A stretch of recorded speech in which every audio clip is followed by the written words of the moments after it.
All right, so we're gonna go through a complete breakdown of how to execute a barbell front squat now. Okay, so front squat, similar to the back squat, is an awesome exercise. It's a great progression from something like a goblet squat that allows you to load it up more. But for some people, it's more user-friendly because the weight in front of your body serves as a little bit of a counterbalance and helps you to kind of turn on your core a little bit more and sit into a more upright squat position easily. Okay, so I'm gonna have Dan go through a demo here. Take note that he's facing outward just so we can take a look at it, but when you squat, you will face inward towards a rack, okay?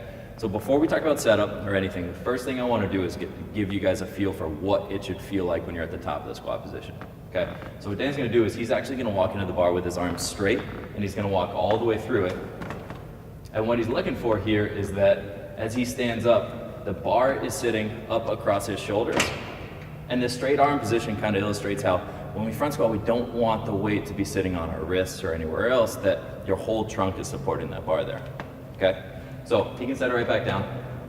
Now, when we go into grips, the most common grip position for the front squat is gonna be this front rack position, okay? So it's gonna be elbows turned up, the weight sits back on your fingers there, but I want you to know that that's not for everybody, okay? So the quick thing that we do just to kind of air out initially whether this might work for you is whether or not you can take your knuckles and put them back towards your shoulders and hold an upright wrist position there. So if you see for Dan, he's a little bit limited there. We'll see what it looks like when he gets to his actual front rack, but in general, it's a good rule of thumb that if you can get your fingers close to your shoulder here, you're gonna have success with the front rack position, okay? So what Dan's gonna do is he's setting up with his hands just outside his shoulders, okay? First thing he's gonna do is he's gonna drive his elbows under, and he's gonna set himself right up against the bar, and then he can stand up from there.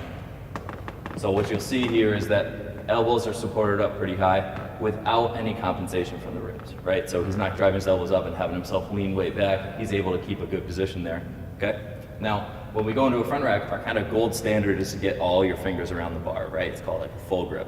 Now, I would say that this varies person to person. A lot of people have success with just 3 or even 2 fingers on the bar, but the biggest thing that we're looking for here, and I'll have Dan turn a little bit to the side for this, is that the weight is still supported across his shoulders. It's not sitting on his fingers, okay? You'll see as a compensation that some people end up just like he did with the elbows falling too far down and the weight ends up just on the fingertips. That's not what we're looking for. And as you go into your squat, it's gonna even exacerbate the issue and it's gonna make it worse for you, okay?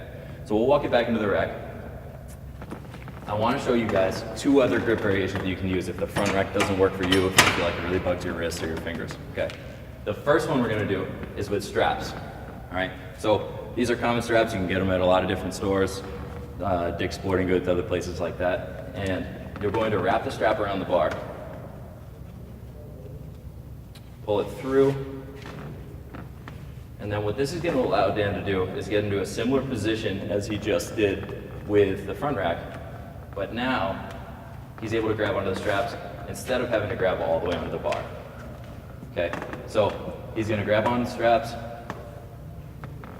And now just like that front rack, he's got his hands over his elbows, but he gets to pull up a little bit higher on that strap position versus having to get all the way down to the bar. So you'll see now, it's a little bit less strain for him. He's able to keep his elbows a little bit higher and he's still in the same set of position, okay? You can set that right back down. Take these off. The last grip that we're gonna do is gonna be called a cross grip, okay? So you're gonna set up for this just like we did for that straight arm drill in the beginning. You're gonna walk your hands all the way through. And then from there, what he's gonna do is he's gonna cross his hands on top and put them right on top of the bar, okay? This one tends to be the most user-friendly as far as mobility restrictions go, and it really helps you to keep a nice, tall elbow position and work from there, okay? So, everything here is the same for all the different squat variations from here out, okay? What we're gonna have Dan do is I'm gonna walk him out a little bit, and now we're gonna talk about the actual squat, okay? So when compared to a back squat, your stance might be a little bit narrower for the front squat, right? Because of the torso position and the weight in front, we're expecting that you're gonna squat a little bit more upright, because if you do end up sitting back too far, this weight's gonna fall forward on you and get you out of position, okay? So feet starting off somewhere around shoulder width tends to be good for people. Toes out a little bit tends to work really well. And from here, all he's gonna do is push his knees out and squat right between his legs.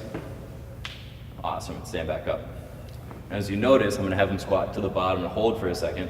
Even in this bottom position, he's keeping a nice horizontal plane with his shoulders here, right? Because if for some reason his elbows were to fall down, this weight's gonna be pulling him forward, and we find as the bar starts to wanna roll off of your shoulders, okay? So you can hop right back up from there.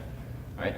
So those are kind of our big rocks for the front squat from there. Aside from that, everything is the same as we talked about with goblet squat or with the back squat, that we're trying to keep a nice even foot pressure, trying to squat between our legs, and we're again trying to keep a good position from rib cage to pelvis.